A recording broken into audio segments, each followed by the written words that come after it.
And welcome to our community. Susie Thomas here with you this morning, visiting with Jane Hoyt Oliver from Malone University and the renowned social work program there. Good morning. How are you? Good morning. Good to talk to you. Well, always good to talk with you as well. Let's first of all, being our community, one of the things we like to do is visit with some of the people who make our community so unique and great. And you are definitely one of those people.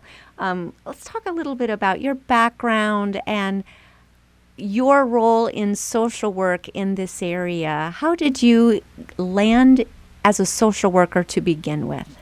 Well, I actually started out being interested in social work because my mother's best friend was the executive director of the United Way in my hometown.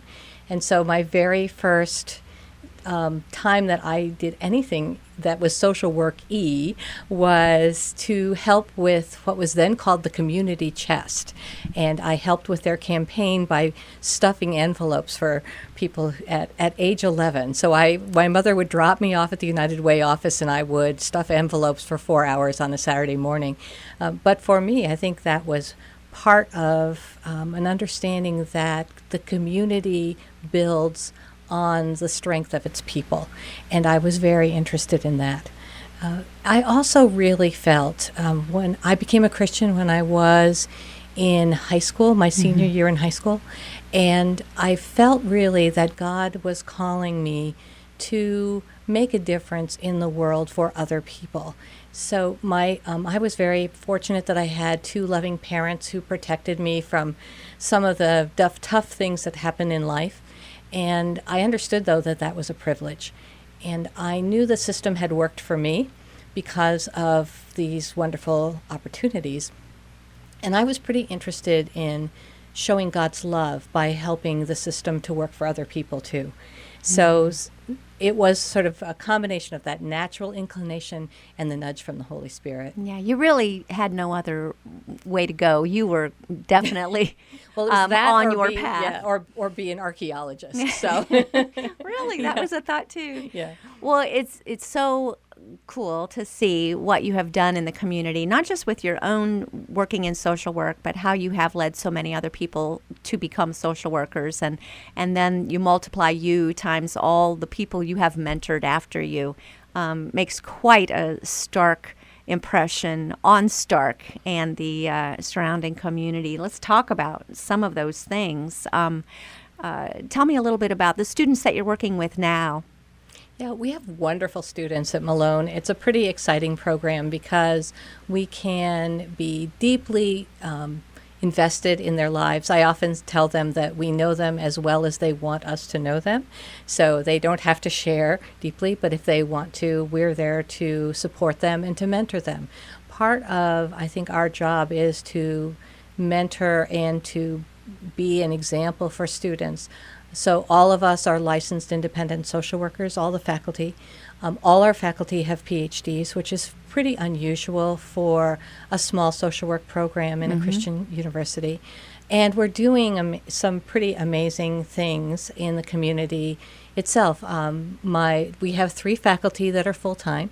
One of our faculty, Elizabeth Patterson Rowe, who is our field advisor, spent 5 years in Romania and has done her PhD work on students who do their senior field placements abroad, and has really been impacting a lot of the issues around immigration and around refugees.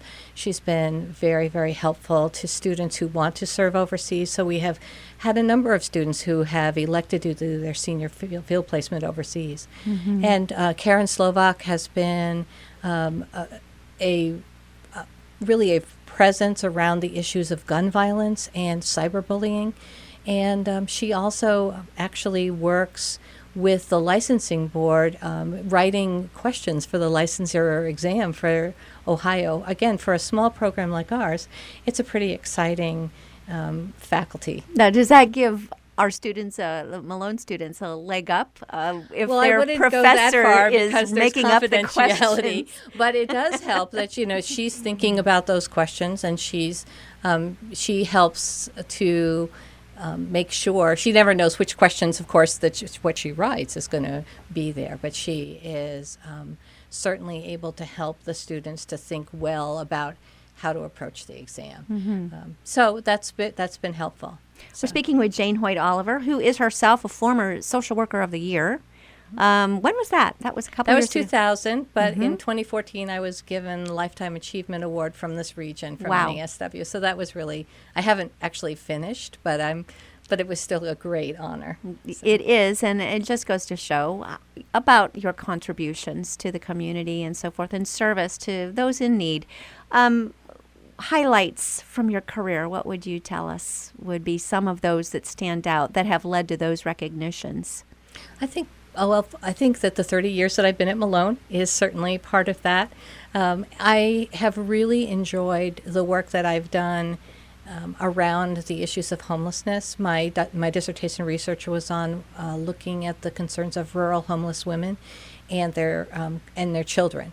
So that was an exciting opportunity for me. And I've just completed writing a book that's based on a qualitative study of parents who adopt transracially in domestic transracial adoption. So families who adopt a child who is identified by the community as being of a different race than their parents. That's what led you to that as a topic? Well, that's a topic that's dear to my heart. My husband and I adopted our daughter in 1983, so that was a long time ago. Now she's an adult. Yeah. And I did actually want to wait to see if it would be okay with her to do the study.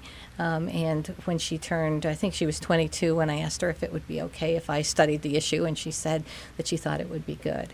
So I've teamed up with two other researchers, Hope Haslam-Strom from Wheelock College in Boston, and Jane Schooler, who is a well-known adoption trainer here in Ohio.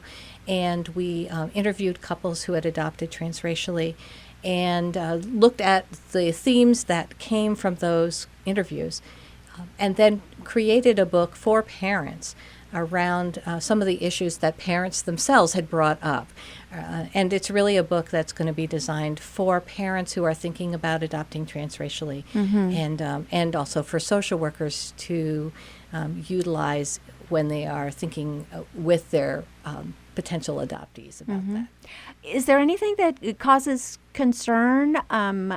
Do they try, when adoption agencies are working with families, do they try to assimilate similar races so that the family all looks the same, or is that not even an issue anymore? I'm wondering. Well, federal law and state law indicates that social workers need to do this work in the best interests of the child. So what is going to be in the best interest of the child is the most important thing. But some of the issues that come up once people adopt are very different. So especially if you are living in a predominantly Caucasian community, for example, and if you would adopt a child who might be African American or biracial, sometimes the issues of race and culture don't come up when a child's an infant, but they can easily come up as the child grows and goes into the school system. So we try to help parents to think about how they're going to lovingly work with their children around issues of race and culture. And that probably has a lot to do with the community itself, right? Because sometimes there would be where it's not rare for, let's say, a Caucasian couple to adopt an African-American or biracial child. If many people in their church, in their school, are also doing these same kinds of adoptions, then I would think that would be different than in the situation of a community where that would be more of a rare thing for families to be doing adoption. You agree? Yeah, I think that there are some communities where there is more of a multicultural setting. Yes. But especially in churches. Yes. Churches are still pretty monochromatic. So, interesting way to put it. Yeah, and I think that and children who are infants, that's not a big issue, but often as children grow, as young men become 12, 13, 14, the perceptions of the community certainly can come out. And often because parents who are Caucasian haven't really dealt with some of the underlying structural racism of society. They don't really know what to do if their child is pulled over driving a car because, they didn't signal for the left-hand turn, or what many people of color might say, driving while black. This continues to occur. One person that we talked to, for example, said it was really heartbreaking. Her daughter had said, could you drive me down to the store? And as a typical, parent saying, oh, you're just lazy, you can walk by yourself. But what she hadn't realized was that the police were following the child when she would walk to the store. And so part of the issues that need to come up between people who love each other is that honesty. How can we talk about those issues? So I'm hoping that the book is going to provide opportunities for parents to talk to each other about how they want to handle those issues, but also give them the what I call radical honesty to talk to their children as well. In your research, did you find I'm very aware, and in our own family, where Caucasians have adopted children of color.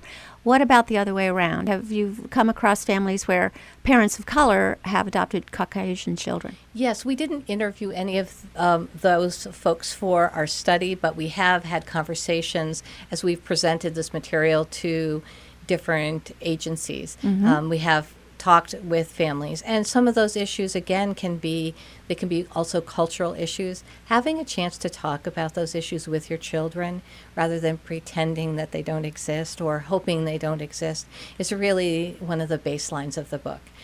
We also interviewed some professionals, social work professionals who do adoptions, to find out what they would like parents to know. I think that they actually share all that information with their potential adopting parents. But when one is adopting a baby, your focus is on the baby. And so sometimes we don't hear everything we should really hear. So the book is actually words that you can take home, and sounds that should help. Very practical, and that communications is key. Yes. What did you find? What was the most surprising thing in raising your own wonderful daughter? Well, I think one of the things that was surprising for us was how important communication was. And actually, our daughter also wrote a chapter. We have 3 chapters written by adults who have been adopted transracially.